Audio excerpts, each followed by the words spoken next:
Well, for all intents and purposes, Pac-12 football is done, and I was thinking about the role that George Kliavkoff played. You are Locked On Pac-12, your daily podcast on the Pac-12 Conference. It's the Locked On Podcast Network, your team every day.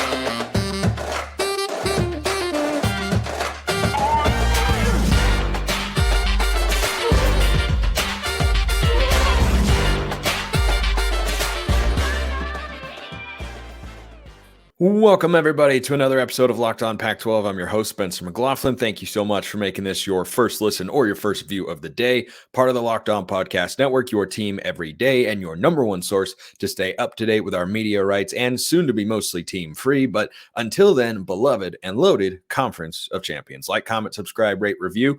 Please and thank you wherever you listen to or watch this show, which today is brought to you by PrizePicks. Go to prizepicks.com/LockedOnCollege. Use code LockedOnCollege for a first deposit match up to $100. Daily fantasy sports made easy. Why am I suddenly thinking about George Kliavkoff today? We've got quarterbacks to think about later in the show and eligibility and such, and just a smidgen of Pac-12 hoops because they had a pretty good weekend, all things considered. But I was thinking about George Kliavkoff because Pac-12 football is now done. Washington has played Oregon. They're going to the playoff.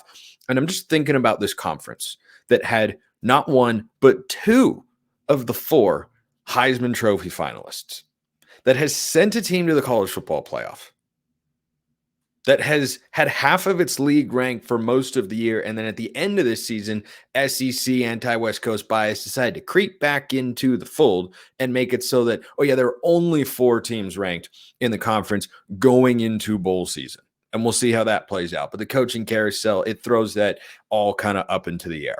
But for most of the season, the Pac-12 had at least six teams ranked. You had two Heisman Trophy finalists. And this feels like an era of college football now with a transfer portal where things are a little bit more balanced out from a talent standpoint. And that's why this college football playoff I'm really excited for, because I think you have two great matchups. I think you have a slugfest and a shootout, with Washington, Texas being the shootout. Bama, Michigan's the slugfest. I think they're going to be fantastic games, just like they were last year in the semifinal. We'll crown a national champion, probably in a more competitive way. And I'm thinking about the Pac-12's role in all of this and going, wait a minute. The Pac-12's got a team in the playoff. They've got another team in the New Year's Six. They've got two other teams that are ranked. And Utah's quarterback wasn't healthy this year. And USC went 7-5 with Lincoln Riley and Caleb Williams. All of that. And that's why George Kliavkoff is on my mind here. Because when the whole media rights discussion and debate and speculation was going on over the summer months, which I talked about at length here on the show, I think we all have a pretty good understanding of, how that all went down. I think that George Kliavkoff's biggest mistake as Pac-12 commissioner was not forcing the presidents to fall in line and take security. Because if you looked at the situation right now, even without USC and UCLA, who are unranked at the moment and went 7-5 this year, does it feel like the Pac-12 or 10 or whatever it would be as a conference could survive? They'd be taking in, under my ideal realignment scenario, the Mountain West champion Boise State, along with Fresno State, the American Conference champion SMU, and San Diego State down in Southern California. Does that feel like a viable conference going forward? Because I look at what's going on with the ACC in Florida State, and, it seems like they're unhappy there. I don't know that they can actually leave. They tried once, and it did not work out. But doesn't that feel like a conference that can compete going forward? Doesn't that feel like a conference that is better than the new look Big 12? I certainly think so, even if Colorado had left. Look at the teams and everything that you had. And I think Kliavkoff's biggest error was last year, which could have kept Colorado in the mix, apparently, by the way. When the ESPN offer came down, and it was for $30 million per school per year, he presented that to the presidents, and they said no. And that is where he needed to be more authoritative. And yes, Kliavkoff does work for the presidents. He's elected to work by the presidents, but he also has a job. And I think about it with the dynamic of a president and the chief of staff. So I'm a huge fan of The West Wing. It's my favorite television show of all time. I've seen it repeatedly. One dynamic that they explore in that show, amongst many, and I think they do very well, is the dynamic between the president and the chief of staff. And there are times where the chief of staff is protecting the president. No, you may not go see him. No, this is not worth his time. No, you cannot give him that piece of information until you have it on really solid ground.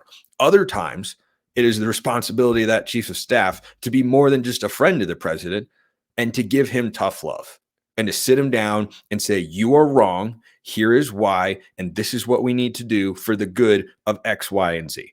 And I think that when the presidents rejected that proposal and the Utah president came back and said, no, we're worth closer to $50 million a year, not $30 million a year. You can get a number that's bigger than that. George Kliavkoff needed to look him in the eye and say, no, we might be, you might think we are, but that's not what they're telling us. And this has to be done right here, right now, or something worse is going to happen. And I think that mistake was his biggest failure as a leader, because at that point in time, once he was, essentially doing the bidding of the presidents who were arrogant and misguided in their desire to get a better deal than the one ESPN had offered for all of the Pac-12's media rights, his hands were kind of tied because the market then took a downturn, and then you had all this sort of stuff, and they cobbled together the Apple deal and whatnot, and Washington and Oregon didn't like it enough, so they jumped ship to the Big Ten, and that triggered the downfall of everything else. But not having the strength and the courage to put his foot down and say, no, I don't care what you think. I am here to negotiate or be the middleman between you and these media people over here. And this is what they are willing to offer, and we need to take that, or something else could happen. And it's one of many steps. By the way, George Kliavkoff is not the primary individual responsible for the downfall of the Pac-12. He was a contributing factor with that particular move. Once that move was made, I don't think there's anything he really could have done. There wasn't a better offer that was out there that financially was lining up with the directives that he had gotten from the Pac-12 presidents who were overvaluing their own league.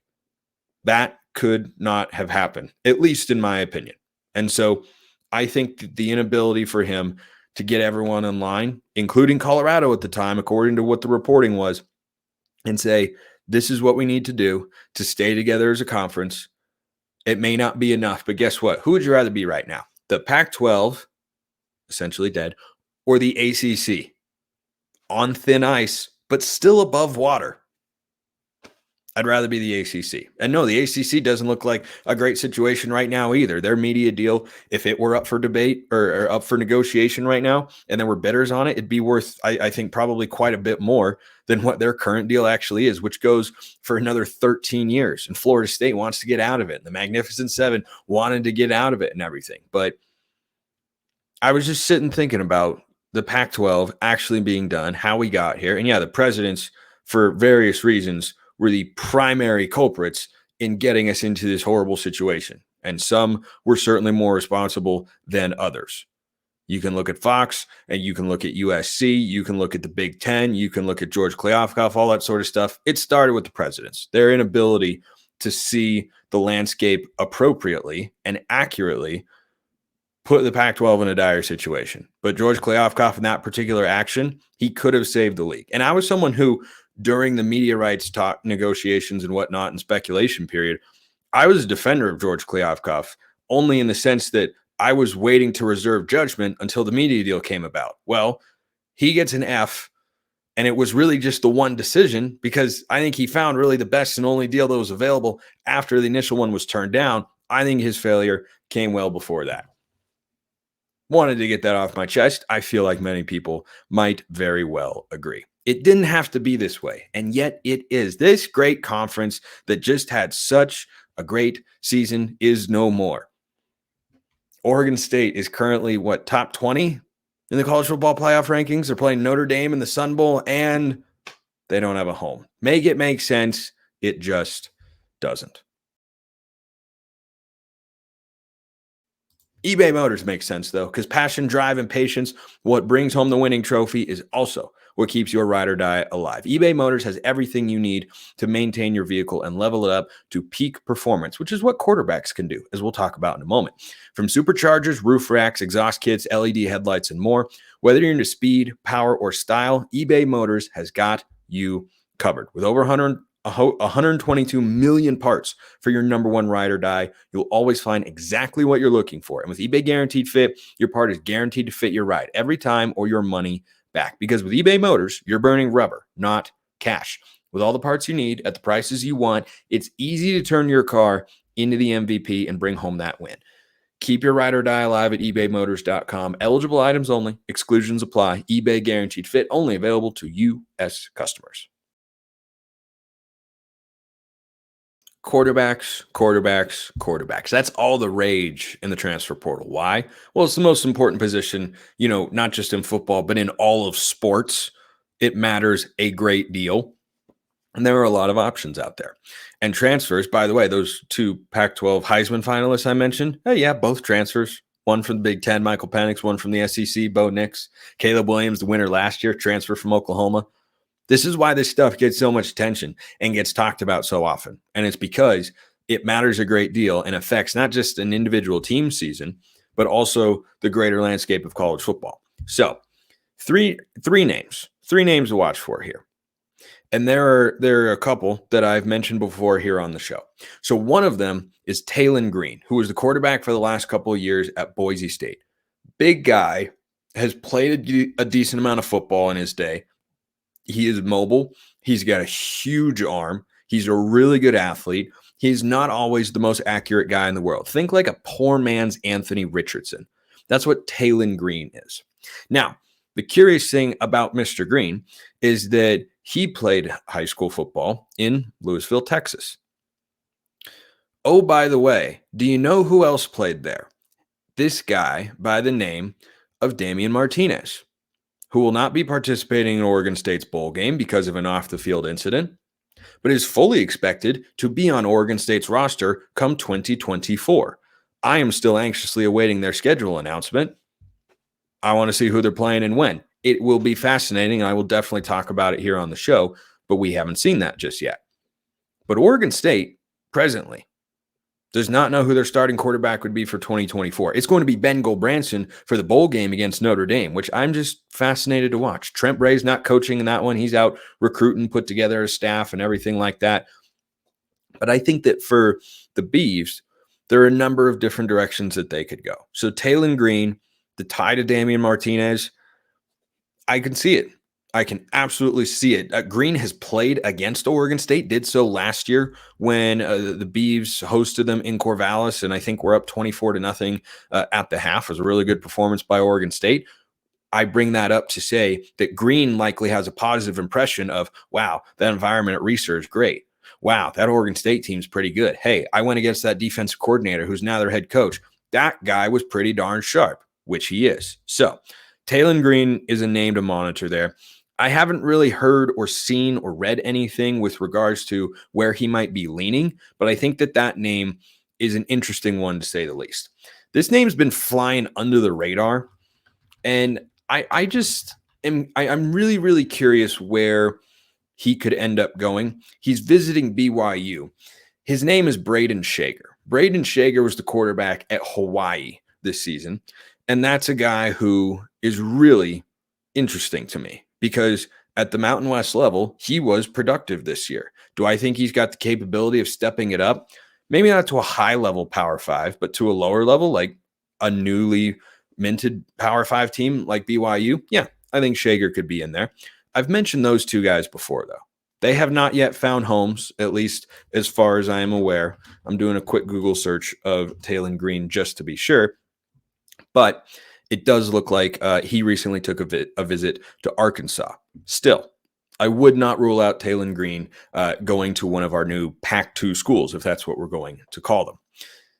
There's another name that everyone should be aware of before I talk about Cam Ward, and that name is Ty Thompson. So Ty Thompson was once upon a time the highest rated quarterback commit in the history of Oregon football, as in the Ducks, newest member of the Big Ten. Gross, I know.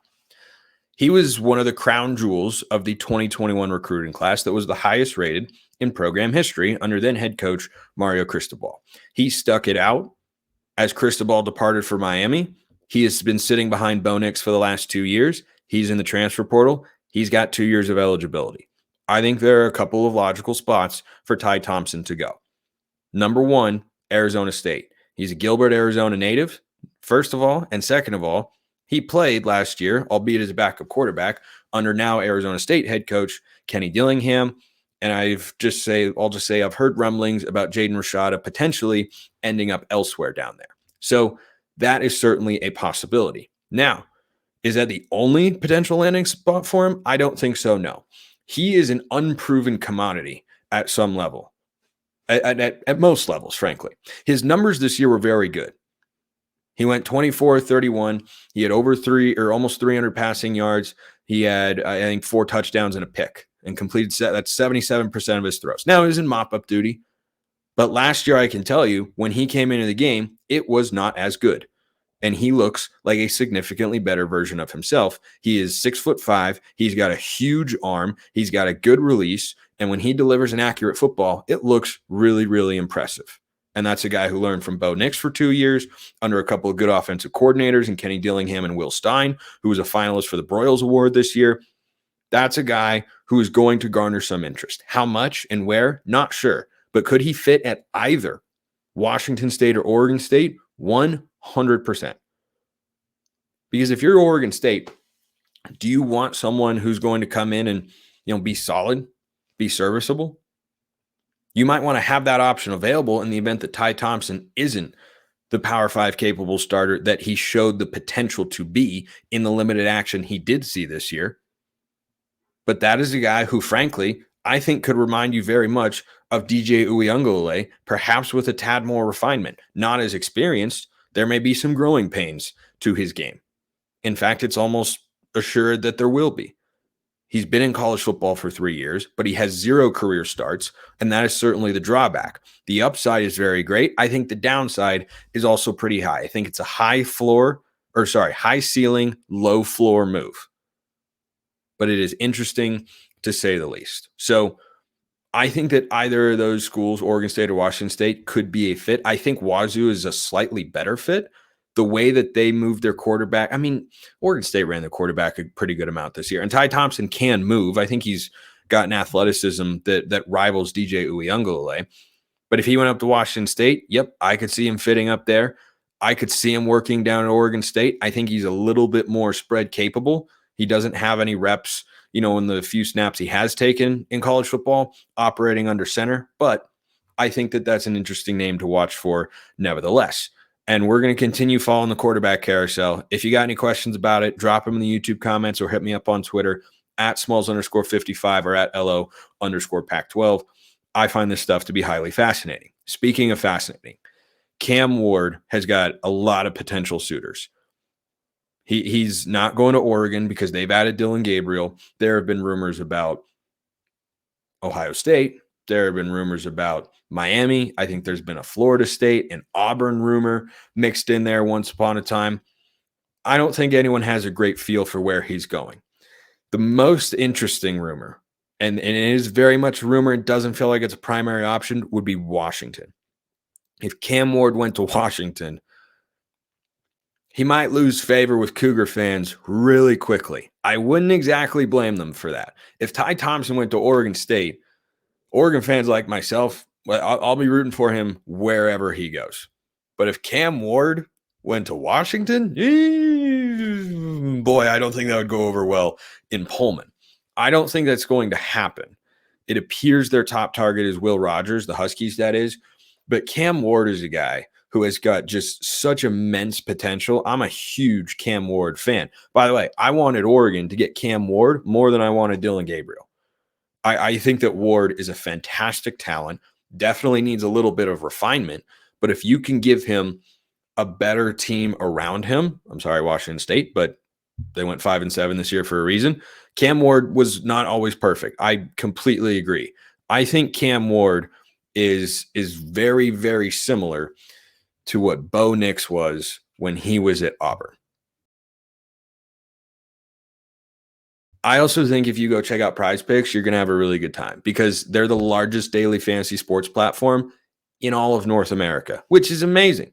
It's pretty awesome. The easiest and most exciting way to play daily fantasy sports. It's just you against the numbers. Instead of battling thousands of other players, including pros and sharks, you pick more than or less than on 2 to 6 player stat projections, and you watch the winnings roll in. Want to play alongside some of PrizePicks' favorite players like rapper Meek Mill or comedian Andrew Schultz? You can now find community plays under the promos tab of the app to view entries from some of the biggest names in the PrizePicks community each week. PrizePicks even offers a reboot policy, so your entries stay in play even if one of your players gets injured. For football and basketball games, if you have a player who exits the game in the first half, does not return in the second, that player is rebooted. PrizePicks is the only daily fantasy sports platform with an injury insurance policy. That's just one of the many reasons you should go check them out at prizepicks.com/lockedoncollege. Use code LockedOnCollege for a first deposit match up to $100. prizepicks.com/lockedoncollege. Use that code LockedOnCollege for a first deposit match up to $100. PrizePicks, daily fantasy sports made easy. So why do I compare Cam Ward to Bo Nix at Auburn? When Bo Nix was at Auburn, he was a highly touted recruit coming out of high school. And it became clear over the almost 3 full seasons that he played down there with the Tigers that he was not being given the best chance to succeed. He did not have the best receivers. He did not have a great offensive line. He had a couple good receivers, but they were just okay. He had to go through a couple of head coaches. There was a lot of turmoil. Now, I don't think that Cam Ward has undergone as much turmoil at Washington State. I think his receivers are good, but there's not an all-conference selection in there. I don't think they use the tight ends a lot in their offense. In fact, I know that it's not a big part of their offense. They couldn't run the football, and they struggled to consistently protect Cam Ward. So when I look at those two guys and the traits that Cam Ward has, the plays he was able to make, and how it felt like at their first school they had to be Superman in order for the team to succeed, I think that there are parallels between him and Bo Nix, meaning if he goes to the right situation, I do think he can play at a Heisman level. This is a guy who was top 10 in the country in passing yards this year per game, and he was doing it at Washington State with good receivers, one of whom, Josh Kelly, is in the transfer portal. That could be a nice pickup for somebody. He had a good season for the Cougs up in Pullman this year. But can you find a better supporting cast and a better overall team than what Washington State had this year? Absolutely. You could find that in all sorts of places. Ohio State, boy, that'd be a good fit. I think Cam Ward with Ryan Day would be a seamless transition. He would have elite receivers. They do every year, whether or not Marvin Harrison Jr. and the other guys come back. You know, Emeka Egbuka was hurt this year. Julian Fleming, I think, is in the transfer portal. They're wide receiver U over there. They're going to have great weapons. They know how to recruit the offensive line. They run the football pretty well. Day is a great play caller, and he's a good quarterbacks coach. So I think that fit is outstanding. I don't think Hugh Freeze at Auburn is a bad fit. If I'm Cam Ward, I'm doing everything I can to get to Ohio State because I think that is the perfect landing spot for him as he plays out his final year of college football. Now, I wasn't sure before the year started that he'd be back for another season. I thought he'd go to the NFL, but with the NIL valuation, this is the plus side of it. 5 years ago, Cam Ward is gone to the NFL. No discussion, not thinking about it. We're not having this conversation. But in the NIL era, you heard Matt Rule at Nebraska say, good quarterback costs $1.5, maybe $2 million. He's not wrong. You want one of the top options, you got to be able to pony up that sort of money. And if you can play another year of college football, which I, like many others, think is the greatest sport in the world, and you can get $1 to $2 million, I'm okay putting my pro career on hold for a moment. I'll develop a little bit more, see if I can up my draft stock, and then go out next year. So I think that he is probably the hottest commodity at quarterback. I was going to say highest graded, but I don't know that he is that. I think he's the most highly sought after quarterback still left in the transfer portal. And I think wherever he goes, you give him the right situation. Yeah, he can make one heck of an impact there. Before I get to Pac-12 hoops, some mailbag questions here that I got from various sources. This one came in. Not sure I fully understand the rules about the eligibility of players to enter the transfer portal. My understanding is that a player may transfer and be immediately eligible. Once for any reason, and or two, when their head coach leaves the team, and or three, when that player graduates. Is that correct? Yes. You understand it perfectly. You get one freebie. If your coach leaves, that's a hardship waiver that can be granted. And then wherever you're at, no matter how many times you've transferred, you can graduate and then be a graduate transfer and go be immediately eligible somewhere else. So DJ Uyunglele, for instance, used his one-time freebie to go to Oregon State. He graduates. He's going to go somewhere and get picked up. I still think UCLA. We will see what happens. And he'll be immediately eligible for one more season as a graduate transfer. Cam Ward, the same thing, because he came from Incarnate Word. So, yes, you understand that correctly. And you know who you are asking that question out there. Another one, the 3 quarterback finalists for the Heisman this year are all transfers in their second year at their current schools. Given that, is there a best time to bring in players to the transfer portal based on remaining eligibility? And does that vary by position? I might explore that more on tomorrow's show because I want to talk about some hoops to wrap up today. But I don't know that there's a specific time. I think you have to match the personnel with the player, right? So Oregon and Bo Nix or Penix and Washington were great fits because the personnel perfectly complemented and the coaching staff what the player is and how to maximize his skill set.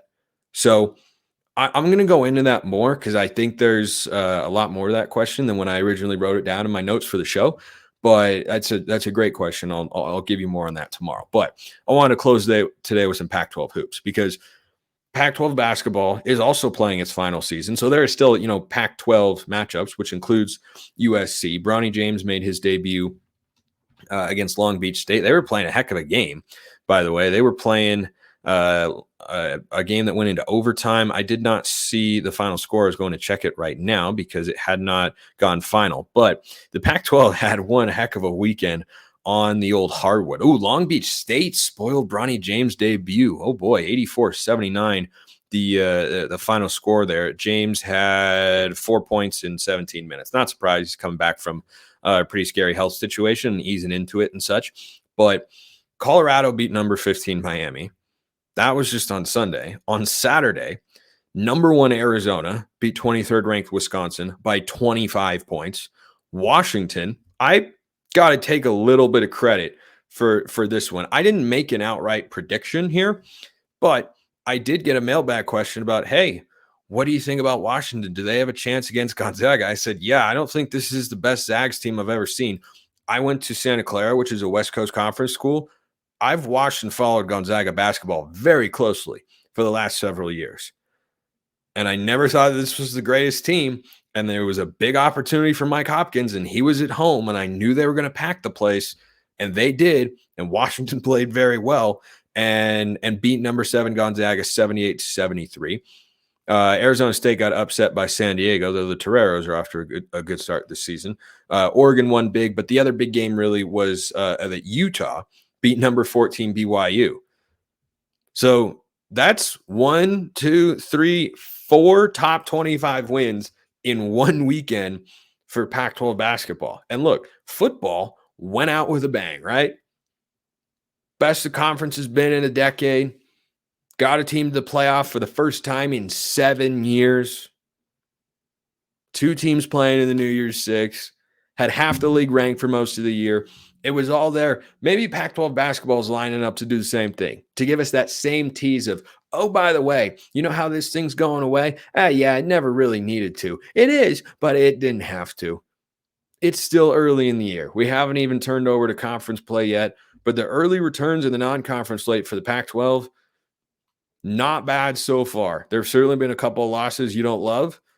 If you're just a generic Pac-12 college basketball fan, you're Rob Lowe with the NFL hat, just soft applause. It's one of the greatest photos ever. But that's a heck of a weekend. That's a heck of a weekend when you pick up 4 top 25 wins. I think this is going to be a pretty good year for Pac-12 basketball. That's what the early returns say.